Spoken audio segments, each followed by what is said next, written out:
नमस्कार, Darbhanga news 27 live में आपका स्वागत है। ये सीधी तस्वीरें आप देख रहे हैं मदरसा हमीदिया किला घाट, जो एक इतिहास में, दरभंगा के इतिहास में एक वर्चस्व रखता था। बच्चों के तालीम के लिए हर चीज़ में उम्दा था, लेकिन आज कई वर्षों से इस मदरसा हमीदिया की हालत काफ़ी खास्ता है।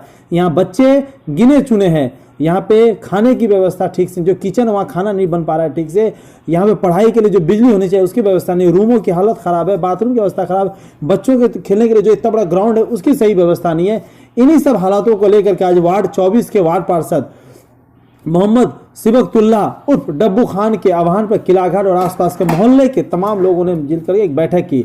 लोगों ने मदरसा की बदहाली पर गहरा आक्रोश व्यक्त करते हुए एवं पुरानी कमेटी से त्याग पत्र देने की मांग किया है।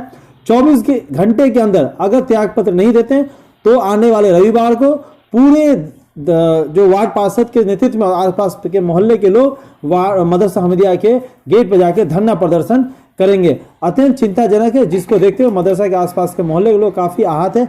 इसलिए आम सहमति से यह फैसला किया गया कि स्थानीय आवाम नई कमेटी को चुने और कमेटी का एक कार्यालय तय हो तथा पुरानी कमेटी 16 साल की आमदनी का हिसाब दे। इस विशाल बैठक में डब्बू खान के अलावा पप्पू सरदार, पप्पू खान, खालिद राजा, गुड्डू खान, कुनाल हक, राजा अंसारी, जहीर अनवर, मोहम्मद वसीम, बबलू कुरैशी, इकबाल कुरैशी, मुन्ना कुरैशी, कल्लू भाई, अशफाक साहब, वसीम अहमद, शाहिद, सैकड़ों लोग थे उपस्थित। आइए सुनते हैं कि वहां पे उपस्थित डब्बू खान ने और अन्य जो वहां के सदस्य नागरिक है उन्होंने क्या कहा मदरसे की हालात को लेकर के। हम पे थोप देते हैं, यहाँ के बाशिंदे जो है किला घाट के, उनको थोप देते हैं कि तुमको इन्हीं की गुलामी करनी होगी, इन्हीं की गुलामी करनी होगी। और तुम रो, चीखो, चिल्लाओ, देखकर मदरसे की हालत, तुम्हारा आंसू क्यों न गिरता रहे कि क्या हो रहा है मदरसे में। लेकिन कमेटी वही रहेगी जो वो लोग बनाएंगे जो ताकतवर है। मैं नाम लेता हूं उस फातमी का, उसी फातमी ने मेरे अकल में मजहर साहब को बनाया, मेरे अकल में राशिद रजा साहब को बनाया, और मेरी ही अकल में फिर किसी और कठपुतली को यहां बिठाना चाहता है। वो बिठाना चाहता है, थोपना चाहता है। वो इतना मतलब प्रस्त है जो आप देखे होंगे कि अपने मफाद के लिए वो जब बीजेपी की गोद में, मोदी के गोद में जा बैठ सकता है तो क्या कर सकता है हम लोगों को। हम ताकतवर नहीं है उसकी तरह, हमारे पास ऐसी ताकत है, हमारे पास ऐसी ताकत है, ये ऐसी ताकत है, हम लड़ेंगे, लेकिन इस तरह चोरी के दरवाजे से कमेटी जो बन के आएगी उसका विरोध करके मुखालफत करेंगे। तुम अगर बाहुबली हो, क्या होगी बाहुबली। मैंने कल बड़ी इज्जत से कहा हमारे सदर मोहतरम को, अलमदुल्ला का अल्लाह साहब को फोन किया, बड़े उस संजीदगी से कहा कि क्या कमेटी की बैठक वगैरह हो गई। उन्होंने कहा हो गई। मैंने दबे लफ्ज में कहा कि तुम मेरे दोस्त हो, तुम मेरे दोस्त हो। इस तरह से जो कमेटी इस बार बन के आ रही है उससे यहाँ के लोगों में थोड़ा गुस्सा है। तो उसने कहा क्या करेंगे, गोली मार देंगे, देखते हैं क्या कर लेते हैं, देखते हैं क्या कर लेते हैं। यानी कि वो ताकत के जोर पर यहां बैठना चाहते हैं। हम कमजोर हैं, हम कमजोर हैं।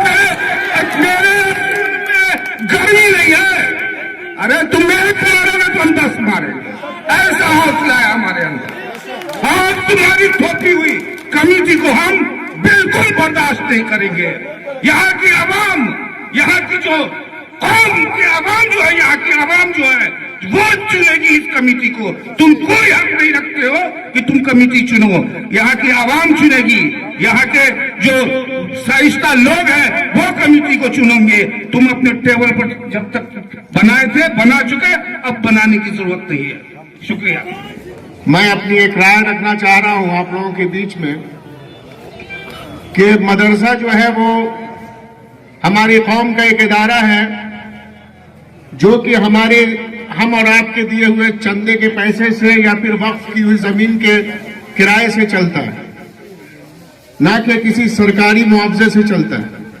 आज सरकारी कर्म करके उनके मास्टरों को जरूर तनख्वाह दी जाती है, लेकिन जो मदरसा का जो इंतजाम है वो अभी भी अवाम के पैसे से ही चलता है। और आगे इसको बढ़ाएं ताकि जावेद भाई ने कहा मेरे कि 500 बच्चे हमारे पढ़े, हर साल हम 25, 50, 100 हाफिज निकालें। अल्हम्दुलिल्लाह अगर हम लोग मेहनत से लग जाएंगे तो 25, 50 नहीं 100 हाफिज हर साल निकालेंगे, 25, 50 आलिम निकालेंगे, 10, 20 जो है मुफ्ती निकालेंगे इंशाअल्लाह।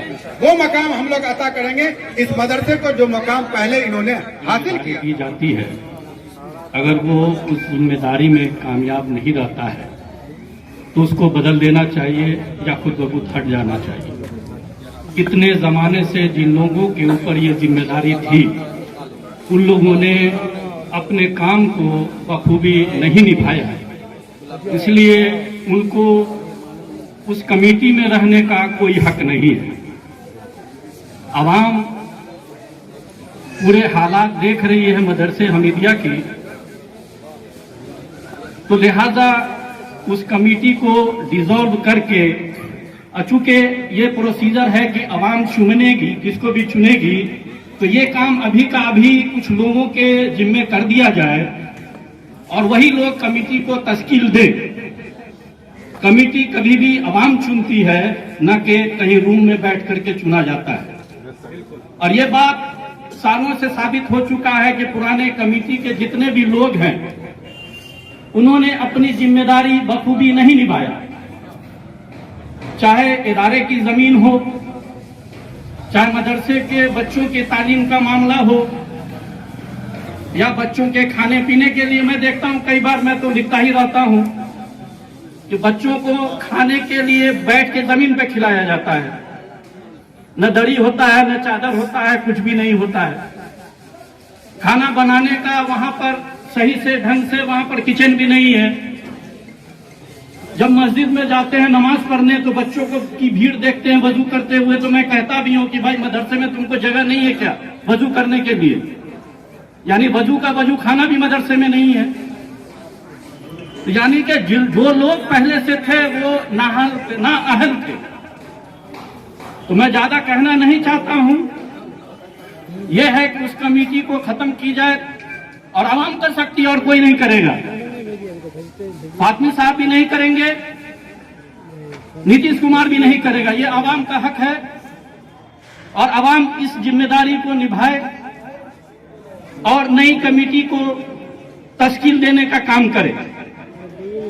जो इसको बेहतर से बेहतर करें या करने की कोशिश करने वाले लोग हैं उनको इस मामले में आगे लाएं, जिससे इलाके का और मदरसे का जो पुराना नाम था वो वापस आए। बस मैं यही इतना ही कहना चाहता हूं। खुदा हाफिज।